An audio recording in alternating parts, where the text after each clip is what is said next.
எல்லாருமே தம்ப்லைன் பார்த்துட்டு தான் உள்ளே வந்திருப்பீங்க. கொஞ்சம் நாளைக்கு முன்னாடி ஆர்பிஐயில் இருந்து நிறையா ரூல்ஸ் போட்டிருந்தாங்க. அப்புறம் வந்து பார்த்திங்க அப்படின்னா மதுரையை சேர்ந்த ஒரு வழக்கறிஞர் வந்து அதெல்லாம் வந்து சாமானியர்களுக்கு சரி வராதா அப்படின்ற மாதிரி மனிதாபிமான அடிப்படையில் வந்து வழக்கு போட்டிருந்தாங்க.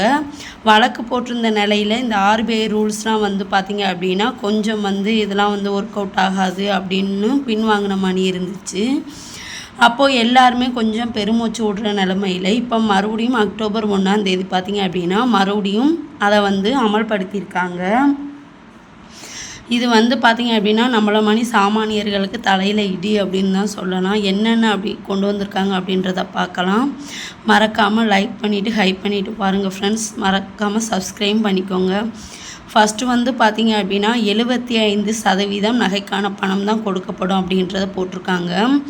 நகை வந்து 100%, அந்த 100% நகையில் 75%க்கான பணம் கிட்டத்தட்ட பார்த்திங்க அப்படின்னா நகை வந்து இப்போ 1 லட்ச ரூபா இருக்குது அப்படின்னா 75,000 தான் கொடுக்குறதா வந்து சொல்லியிருக்காங்க. இப்போ வந்து பார்த்திங்க அப்படின்னா கொரோனா பீரியடுக்கு அப்புறம் 85% வந்து நம்ம வாங்கிக்கிட்டு இருந்திருப்போம். இப்போ கூட பார்த்திங்கன்னா ஒரு பகனுக்கு 63,000 நமக்கு இந்தியனில் கொடுக்குறாங்க அப்படின்ற மாதிரி போன வீடியோவில் நான் சொல்லியிருப்பேன்.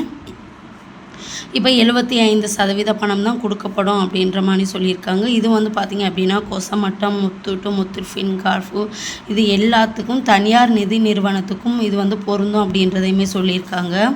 அதே போல் உரிமையாளர் ஆதாரம் நம்ம எல்லாருக்குமே தெரிஞ்சிருக்கும். இது என்னோட நகை தான் அப்படின்றதுக்கான சான்று வந்து நம்மக்கிட்ட கேட்டிருக்காங்க. அதாவது அந்த நகையோட பில்லு இல்லை அப்படின்னா இது என்னோட நகை அப்படின்னு சொல்லி நம்ம வந்து எக்ஸ்ட்ரா ஆதார் கார்டு இதுக்கு கொடுத்து எழுதி கொடுக்குற மாதிரி இருக்கும். ஸோ அதுக்கான ஃபார்மே வந்து பேங்கில் கொடுக்குறதாகவும் சொல்லியிருக்காங்க. அதே போல் தேர்டு பார்த்திங்க அப்படின்னா நகைக்கான சான்று வந்து ஓனருக்கு வந்து நம்ம வங்கியிலேருந்து கொடுக்கப்படணும் அப்படின்றத சொல்லியிருக்காங்க. உங்களுடைய நகை இத்தனை சதவீதம் இது இருக்குது அப்படின்றதுக்கானது. இது எப்போ நமக்கு வரும் நம்ம பார்த்துருந்துருப்போம். ஸோ அதுதான் பெருசாக ஒன்றும் கிடையாது. அதே போல் பார்த்தோம் அப்படின்னா 22 கேரட்டுக்கு 24 கேரட்டு 22 கேரட்டுக்கும் தான் நான் வந்து பணம் கொடுக்கப்படணும் அப்படிங்கிறத சொல்லியிருக்காங்க. நமக்கு வந்து இப்போது புதுசாக கூட பார்த்திங்க அப்படின்னா 9 கேரட்டுக்கு வந்து பணம் கொடுக்குறதெல்லாம் சொல்லியிருந்தாங்க. நம்மளுமே வீடியோ அதை பற்றி வந்து அப்லோட் பண்ணியிருப்போம். ஆனால் அதெல்லாம் கிடையாது. 22 கேரட்டுக்கான பணம் வந்து நகைக்கு தான் பணம் வந்து கொடுக்கப்படும். 24 கேரட்டுக்கு நம்ம வந்து அடகு வச்சாலுமே அது 22 கேரட்டுக்கான நகைக்கான பணம் தான் கொடுக்கப்படும் அப்படின்றத தெளிவாக சொல்லியிருக்காங்க. அதே போல் காயின் அப்புறம் வந்து தங்க கட்டிகளுக்கு பணம் கிடையாது. ஸோ இதை வந்து நமக்கு கவனிக்க வேண்டிய விஷயம். காயின் வந்து நிறையா பேர் இன்வெஸ்ட்மெண்ட்டுக்காக நம்ம எடுத்து வைப்போம். எக்ஸ்ட்ரா வந்து வேஸ்டேஜ் இதெல்லாம் வந்து நம்ம பே பண்ணுற மாதிரி இருக்கும். பின்னாடி நம்ம பசங்க கல்யாணத்தோடு மாற்றி வந்து எடுத்துக்கிறோம் அப்படின்றதுக்காக டிஜிகோல்ட்டில் கூட வந்து நிறையா பேர் காயின் போட்டு நம்ம வாங்கியிருப்போம். ஸோ காயினுக்கெலாம் பணம் கிடையாது, தங்க கட்டிக்கும் பணம் கிடையாது அப்படின்ற மாதிரியும் சொல்லியிருக்காங்க. அதே போல் பார்த்திங்க அப்படின்னா 7 நாட்களுக்குள் வங்கிக்கு நம்ம பணம் கட்டி, வங்கின்னு இல்லை எந்த தனியார் நிறுவனமாக இருந்தாலும் சரி, வங்கியாக இருந்தாலும் சரி, பணத்தை நம்ம கட்டிட்டு அந்த 7 நாட்களுக்குள்ளே அவங்க வந்து பணத்தை வந்து நமக்கு நகையை வந்து நம்மகிட்ட திருப்பி கொடுக்கல அப்படின்னா ஒரு நாளைக்கு 5,000 ரூபா வீதம் வந்து நமக்கு வந்து ஃபைன் போட்டு கொடுக்கலாம் அப்படின்றதையும் சொல்லியிருக்காங்க. சும்மாவே முத்து ஃபின்கார்ப்லாம் போனோம் அப்படின்னா இன்றைக்கி வாங்க நாளைக்கு வாங்கன்னு இழுத்து அடிப்பாங்க காசை கையில் வாங்காமல். இப்போ காசை கையில் வாங்கிக்கிட்டு 7 நாளைக்கு இழுத்து அடிக்கிறதுக்கு அவங்களுக்கு ரொம்ப சாதகமாக இருக்கும் அப்படின்றத நான் நினைக்கிறேன். ஏன்னா இப்போ தான் வந்து 7 நாட்கள் டைம் கொடுத்துருக்கேன். ஸோ அப்போ வந்து முன்ன காசை வாங்காமல் ஏமாத்துறாங்க. இப்போ 7 நாளைக்கு காசை வாங்கிக்கிட்டு நம்மளை இழுத்து அடிப்பாங்க. அது மட்டும்தான் எனக்கு நல்லா தெரியுது. அதே போல் பார்த்திங்க அப்படின்னா மறு அடமானம் கிடையாது. நம்ம வருஷத்துக்கு ஒரு நேரம் வந்து வட்டியை மட்டும் கட்டி ரினியூவல் பண்ணுவோம். ஸோ இது வந்து எனக்கு ரொம்ப அப்படியே நெஞ்சே வலிக்கிற மாதிரி இருக்குது. ஏன் அப்படின்னா நிறையா நகைக்கு வந்து பார்த்திங்க அப்படின்னா வட்டியை மட்டும் கட்டி வைக்கிறது, வட்டியை பார்க்குறதுக்குள்ளேயே நாக்கு தள்ளிடுது. இது கடையில் முதலையும் கொண்டு போய் தான் வந்து கட்டி வைக்கணும் அப்படின்னா கந்து வட்டிக்காரங்களுக்கு ரொம்ப ஜாலி. சும்மாவே எங்கள் ஊர் சைடு பார்த்திங்க அப்படின்னா 1 லட்சத்துக்கு 3 முந்நூறுரூவாயா கொடுத்துக்கிட்டு இருந்தாங்க இவ்வளோ நாள். இப்போ பார்த்திங்க அப்படின்னா சில பேர் முந்நூறுரூவாயா இருந்ததை 1,00,000க்கு ஒரு நாளைக்கு 500 அப்படின்ற மாதிரி ஆக்கிட்டாங்க. ஏன்னா எல்லாருமே காசு கூட கிடைக்க அப்படின்றதுக்காக பேங்க்கில் இந்த பேங்க்லேருந்து அந்த பேங்க்கு மாற்ற, அந்த பேங்க்லேருந்து இந்த பேங்க்கு மாற்ற அவங்களுக்கு சரியான குமார்ச்சம் வட்டிக்கு கொடுக்குறவங்களுக்கு போகிறோம். இப்போ இது வேறு வந்துட்டால் இன்னமும் வட்டி எவ்வளோத்த போட போகிறாங்க அப்படிங்கிறது தெரியலை.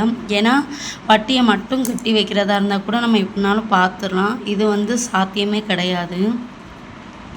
ஸோ இது ரொம்ப கவலைக்குரிய விஷயந்தான். அதே போல் வந்து இங்கே பார்த்தீங்க அப்படின்னா ஏலம் ஒரு வருஷம் முடிஞ்சு தாராளமாக வந்து ஏலம் நமக்கு சும்மாவே ஏலத்தில் விட்ருவாங்க. நமக்கு தான் தெரியுமே, ஏலத்தில் விட்ருவாங்க. நமக்கு நோட்டீஸ் வரும், ஃபோன் பண்ணுவாங்க. நம்ம கண்டுக்கறல அப்படின்னா ஏலத்தில் விட்ருவாங்க. ஏலம் விடுறதுல வந்து ஒரு நல்லது பண்ணியிருக்காங்க. ஏலம் விடுறது வெளிப்படைத்தன்மை இல்லை அப்படின்றத சொல்லியிருக்காங்க. ஸோ இனிமே வந்து நம்ம நகையை ஏலம் விடும்போது நம்மளுக்கும் வந்து கூப்பிடுவாங்க அப்படின்றத நான் நினைக்கிறேன். அதே போல் எல்லா மக்களுக்கும் தெரிகிற முறைப்படி ஏலம் விடுவாங்க அப்படின்ற மாதிரி சொல்லியிருக்காங்க. ஸோ அது கூட பரவாயில்ல தான். யாராச்சும் தயவு செஞ்சு நகை வந்து அடமானம் வச்சுருந்தீங்க அப்படின்னா திருப்ப பாருங்கள் கொஞ்சம் கொஞ்சமாக. ஏன்னா இவங்க நம்ம நாட்டில் வாழவே விட மாட்டாங்க போல், அப்படி தான் எனக்கு இருக்குது. அதே போல் பார்த்திங்க அப்படின்னா வெள்ளிக்கு பணம் கொடுக்குறதா சொல்லியிருக்காங்க. நமக்கு பார்த்துருப்போம் 999 இருக்கும்ல பியூர் வெள்ளி கட்டி. ஸோ அதுக்கு மட்டும் பணம் அப்படின்ற மாதிரியும் சொல்லியிருக்காங்க. ஸோ இந்த 9 ரூல்ஸையும் போட்டுறாங்க. என்ன சொல்கிறதுன்னு எனக்கு தெரியலை, குழப்புது, மண்டைக்குள்ள கவலை ஓடிக்கிட்டு இருக்கு. அதனால் எனக்கு என்ன பேசணுமே தெரியலை. உங்களோட மனநிலைமை என்ன, எப்படி இருக்குது அப்படின்றத கண்டிப்பாக கீழே கமெண்ட் பண்ணுங்கள். மறக்காமல் நம்ம சேனலை சப்ஸ்கிரைப் பண்ணிக்கோங்க. மறுபடியும் நான் சொல்கிறேன், நகை அடமானம் வச்சுருந்தீங்க அப்படின்னா கொஞ்சம் கொஞ்சமாக காசு கட்டி எப்படியாச்சும் திருப்பி எடுக்க பாருங்கள். தயவு செஞ்சு வந்து திருப்பாமல் போட்டுறாதீங்க. ஏன்னா ஆர்பிஐ வந்து ஏலம் விடுறதுல வந்து ரொம்ப இப்போ ஆர்வமாக இருக்குது அப்படின்றத பார்க்க முடியுது. ஸோ கண்டிப்பாக பார்ப்போம் என்ன நடக்குது அப்படின்றத. வெயிட் பண்ணி தான் தெரியும். சும்மாவே நகை விலை கூடிக்கிட்டே போகுது. உள்ள நகை வாட்டும் வருஷத்துக்கு ஒரு நேரம் வட்டியை கட்டி மாற்றி வைக்கலாம் அப்படின்ற நினைக்கிற பட்சத்தில் இவங்க இந்த 9 ரூல்ஸையும் போட்டு நம்மளை கொல்லாமல் விட மாட்டாங்க போல். பார்ப்போம், நம்ம நெக்ஸ்ட் வீடியோவில் பார்ப்போம் கைஸ். வேறு ஏதாச்சும் அப்டேட் வந்தால் கண்டிப்பாக அப்டேட் பண்ணுறேன். மறக்காமல் நம்ம சேனலை சப்ஸ்கிரைப் பண்ணிக்கோங்க.